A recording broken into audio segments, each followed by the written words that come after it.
Hi friends, welcome to our channel Chinnu Chayan 1510. మేమైతే మనాలి వచ్చాము. Ready అయిపోయి హిడంబి దేవి టెంపుల్కి అయితే వెళ్తున్నాము. మనాలిలో చాలా కూల్గా ఉంది. టెంపరేచర్ 17 degrees మాత్రమే ఉంది.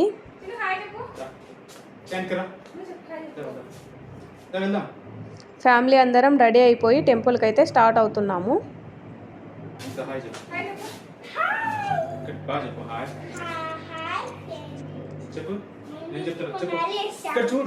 టెంపుల్కి అయితే స్టార్ట్ అయిపోయాము. మేము టెంపుల్కి 1.5 kilometer దూరంలో రూమ్ అయితే తీసుకున్నాము.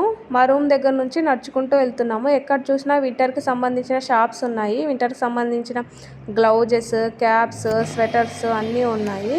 వాటిని చూసుకుంటూ మేమైతే వెళ్తున్నాము.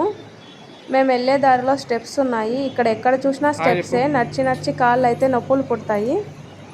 పైకి వెళ్ళిన తర్వాత మీకు ఒకసారి వ్యూ చూపిస్తాను, చూసేయండి. ఎక్కడ చూసినా వాటరే ఉంటాయి. వాటరు చుట్టూ చెట్లు, చాలా అంటే చాలా వ్యూ బాగుంటుంది. మా నడకైతే స్టార్ట్ అయ్యింది. ఇక్కడ ఎక్కడ చూసినా చెట్లే, మరి చిన్న చెట్లు కాదు, చాలా ఎత్తైన చెట్లు ఉంటాయి. హిడంబి దేవి టెంపుల్కి వెళ్ళే దారిలో మనం తినడానికి ఏమైనా స్నాక్స్, స్వీట్ కార్న్స్, అలాగే చిన్న చిన్న షాపులు అన్నీ ఉంటాయి. అన్నీ చూసుకుంటూ మేమైతే టెంపుల్ దగ్గరికి వెళ్తున్నాము. ఫైనల్గా టెంపుల్ దగ్గరికి అయితే రీచ్ అయిపోయాము. క్యూ లైన్ చూసారా ఎంత పెద్దగా ఉందో. మేమైతే క్యూ లైన్లో నిలబడిపోయాము.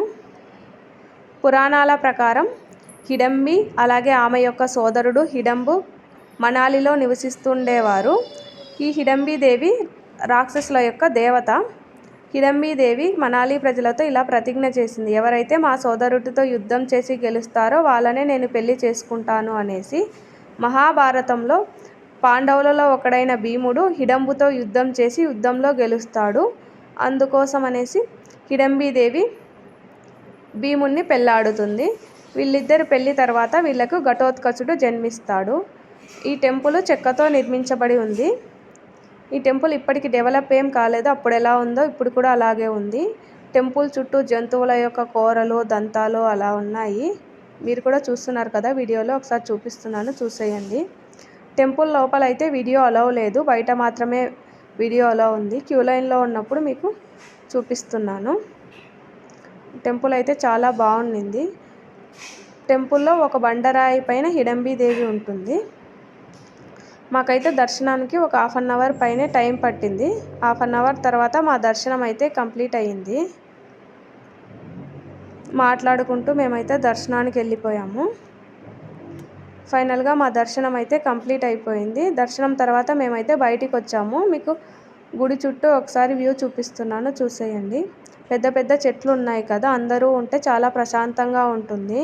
ఒక్కరు ఉన్నామనుకోండి చాలా భయం వేస్తుంది. మేమైతే ఈవినింగ్ టైంలో దర్శనానికి వెళ్ళాము. టెంపుల్లో దర్శనం అయిపోయిన తర్వాత బయటికి వచ్చేసరికి అక్కడ ర్యాబిట్స్ ఉన్నాయి. ర్యాబిట్స్ ఒక్కొక్కరికి వచ్చేసి 30 rupees అనమాట. మనం ఫోటో తీసుకొని కొద్దిసేపు ఆడుకొని రిటర్న్ వాళ్ళకి ఇచ్చేసేయాలి. ఫస్ట్ అయితే నేను చూసి బొమ్మ ర్యాబిట్ ఏమో అనుకున్నాను, కాదు నిజమైన ర్యాబిటే. ఎంత క్యూట్గా ఉందో. మేము ముగ్గురం కూడా ర్యాబిట్తో ఫొటోస్ అలాగే వీడియో తీసుకుని కొద్దిసేపు ఆడుకొని రిటర్న్ వాళ్ళకి ఇచ్చేసాము. ర్యాబిట్తో కొద్దిసేపు ఆడుకునే లోపే చీకటి పడిపోయింది. చీకటి పడిన తర్వాత నాకైతే కొంచెం భయంగా అనిపించింది. ఎందుకంటే చుట్టూ చెట్లు కదా, లైట్స్ కూడా అక్కడక్కడ మాత్రమే ఉన్నాయి. చిన్ను అయితే ర్యాబిట్తో చాలా అంటే చాలా బాగా ఆడుకున్నాడు. ఇంటికి తీసుకెళ్దామని అడుగుతున్నాడు. వాళ్ళకి ఇయ్యమంటే ఇయ్యట్లేదు, ఇంకా కొద్దిసేపు ఆడుకుంటాను అంటున్నాడు. మేమైతే ఇప్పుడు హిడంబి దేవి టెంపుల్కి కొంచెం దూరంలో ఉన్న ఘటోత్కచ టెంపుల్కి అయితే స్టార్ట్ అయ్యాము. నియర్లీ ఒక 1/2 kilometer ఉంటుంది. మళ్ళీ ఇక్కడ నుంచి అక్కడికి వెళ్ళడానికి కూడా స్టెప్స్ ఉంటాయి. స్టెప్స్ మీద నడుచుకుంటూ ఘటోత్కచ టెంపుల్కి అయితే వెళ్తున్నాము. దారిలో పిల్లల కోసం అనేసి ఎగ్జిబిషన్ టైప్ ఉంది, అలాగే కొన్ని షాప్స్ ఉన్నాయి. మేము వెళ్ళేలోపు 7:30, 8 అయింది కదా, షాప్స్ అన్నీ క్లోజ్ చేస్తున్నాయి. మేమైతే చుట్టూ చెట్లని అలాగే అక్కడ ఉన్న షాప్ని చూసుకుంటూ ఘటోత్కచ టెంపుల్ దగ్గరికి అయితే వెళ్ళాము. టెంపుల్ అయితే ఇక్కడ ఏం లేదు, ఒక చెట్టు కింద బండరాయి పైన ఘటోత్కచుడు ఉంటాడు. ఇక్కడ లైట్స్ ఎక్కువగా లేవు, అందుకే మీకు చీకటిగా ఉంది. ఘటోత్కచుని కూడా దర్శించుకున్న తర్వాత మేమైతే ఇంటికి రిటర్న్ స్టార్ట్ అయిపోయాము. ఫుల్ వర్షం అనమాట.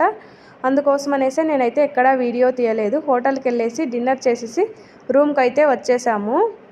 మా ఫేసెస్ చూస్తే మీకు తెలుస్తుంది కదా ఎంతగా టైర్డ్ అయిపోయామో. ఈ వీడియో మీకు నచ్చినట్లయితే ప్లీజ్ లైక్ చేయండి, షేర్ చేయండి, సబ్స్క్రైబ్ చేయండి. Bye bye.